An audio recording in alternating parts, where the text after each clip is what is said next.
ಹಾಗೂ ನೈಜ ಸುದ್ದಿಗಳಿಗಾಗಿ ವೀಕ್ಷಿಸಿ ಸತ್ಯ ಸುದ್ದಿ ನ್ಯೂಸ್. ನಮಸ್ಕಾರ ವೀಕ್ಷಕರೇ, ಸತ್ಯ ಸುದ್ದಿ ನ್ಯೂಸ್ಗೆ ಸ್ವಾಗತ. ಬಡವರಿಗೆ ಉಚಿತವಾಗಿ ಬ್ಲಾಂಕೆಟ್ ವಿತರಣೆ ಮಾಡಿ ಹೊಸ ವರ್ಷ ಆಚರಣೆ. ವಿನೂತನವಾಗಿ ಹೊಸ ವರ್ಷ ಆಚರಣೆ ಮಾಡಿದ್ದ ಗುರುಕುಲ ವಿದ್ಯಾರ್ಥಿಗಳು. ಹೌದು ವೀಕ್ಷಕರೇ, ದಾವಣಗೆರೆ ಗುರುಕುಲ್ ಶಾಲೆಯ ವಿದ್ಯಾರ್ಥಿಗಳಿಂದ ವಿನೂತನ ಆಚರಣೆ. 100 ಜನ ನಿರಾಶ್ರಿತರಿಗೆ ಬ್ಲಾಂಕೆಟ್ ಮತ್ತು ಸಿಹಿ ವಿತರಿಸಿ ಸಂಭ್ರಮ. ಮಕ್ಕಳಿಗೆ ಮಾನವೀಯತೆಯ ಸಂದೇಶ ಜೊತೆಗೆ ಸಮಾಜದಲ್ಲಿ ಭಾವೈಕ್ಯತೆ ಮತ್ತು ಸಹಾಯದ ಪ್ರೇರಣೆ ಬೆಳೆಸಲು ಸಂಸ್ಥೆಯಿಂದ ಆಯೋಜನೆ. ಅಗತ್ಯವಿರುವ ಜನರನ್ನು ಭೇಟಿ ಮಾಡಿ ಬ್ಲಾಂಕೆಟ್ ಮತ್ತು ಸ್ವೀಟ್ ವಿತರಣೆ. ಸಿಹಿ ನೀಡಿರುವ ಮೂಲಕ ಅವರಿಗೆ ಹೊಸ ವರ್ಷದ ಶುಭಾಶಯ ಕೋರಿದ್ದ ವಿದ್ಯಾರ್ಥಿಗಳು.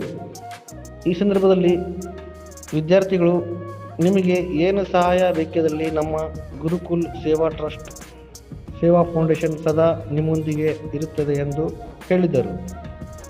ಬಡವರಿಗೆ ಧೈರ್ಯ ಹಾಗೂ ಸಾಂತ್ವನ ಹೇಳಿ ಸೇವೆ ಮನೋಭಾವ ಬೆಳೆಸಿಕೊಂಡು ವಿದ್ಯಾರ್ಥಿಗಳು. ಈ ಒಂದು ವಿದ್ಯಾರ್ಥಿಗಳ ವಿನೂತನ ಹೊಸ ವರ್ಷ ಆಚರಣೆಗೆ ಸಾರ್ವಜನಿಕರಿಂದ ರಚಿಕೆ. ವರದಿ ಸೈಯದ್ ಇರ್ಫಾನ್, ಸತ್ಯ ಸುದ್ದಿ news Kannada, Davanagere. Study in this school. Today we are distributing blankets and seats. I am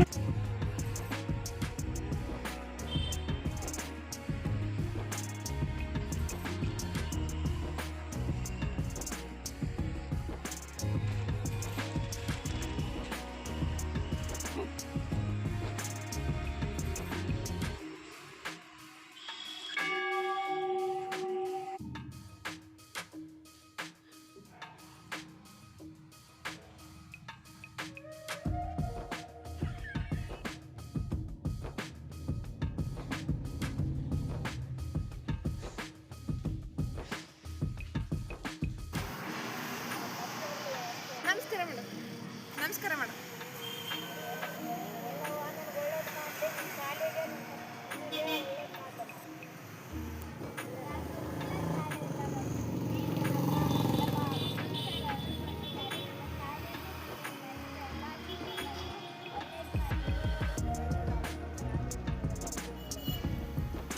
ಅಮ್ಮ, ನಿಮಗೆ ಕೊಟ್ಟಿದ್ದಕ್ಕೆ ಏನು ಅನಿಸ್ತು?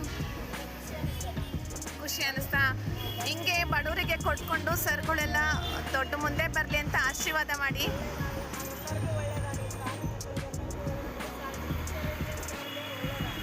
ಆಯ್ತಮ್ಮ, ತುಂಬ ಧನ್ಯವಾದಗಳು. ನಮಸ್ಕಾರ ಎಲ್ಲರಿಗೂ. ನನ್ನ ಹೆಸರು ನಾನು ಗುರುಕುಲ ಶಾಲೆಯ ವಿದ್ಯಾರ್ಥಿ. ನಿಮಗೆ ತಿಳಿದಿದೆ ನಾಳೆ ಏನು ವಿಶೇಷ ದಿನವೆಂದು?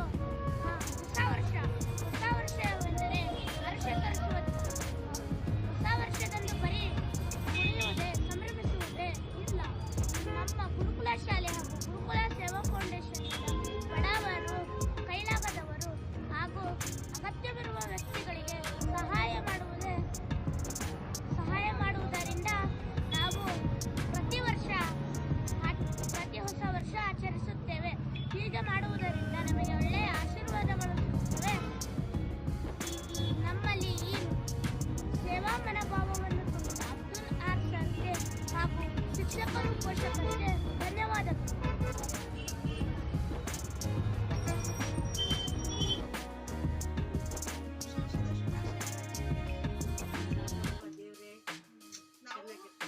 ನಾವು ಗುರುಕುಲ ಸ್ಕೂಲ್ ವತಿಯಿಂದ ಬಂದಿದ್ದೀವಿ.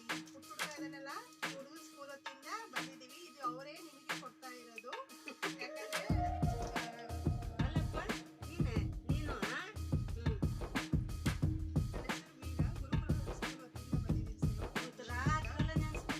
ಪ್ರತಿ ವರ್ಷ ಈ ಥರ ಸರ್ ಏನಾದರೂ ಒಂದು ಹೊಸ ಹೊಸ ರೀತಿಯಲ್ಲಿ ಸ್ಟಾರ್ಟ್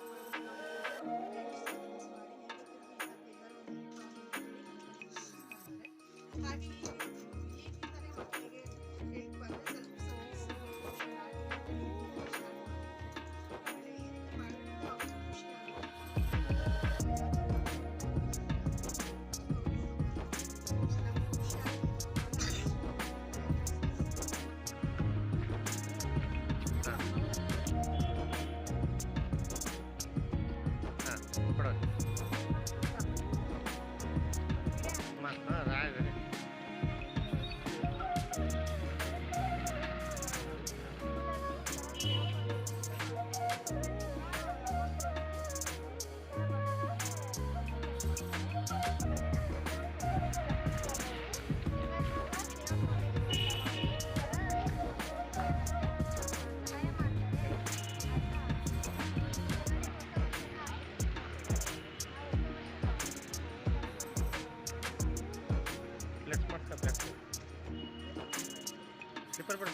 ಹುಡುಗರು ಶಾಲೆಯಿಂದ ಬಂದಿದ್ದೇನೆ. ಹುಡುಗರ ಸೇವಾ ಫೌಂಡೇಶನ್ ಮತ್ತು ಸರ್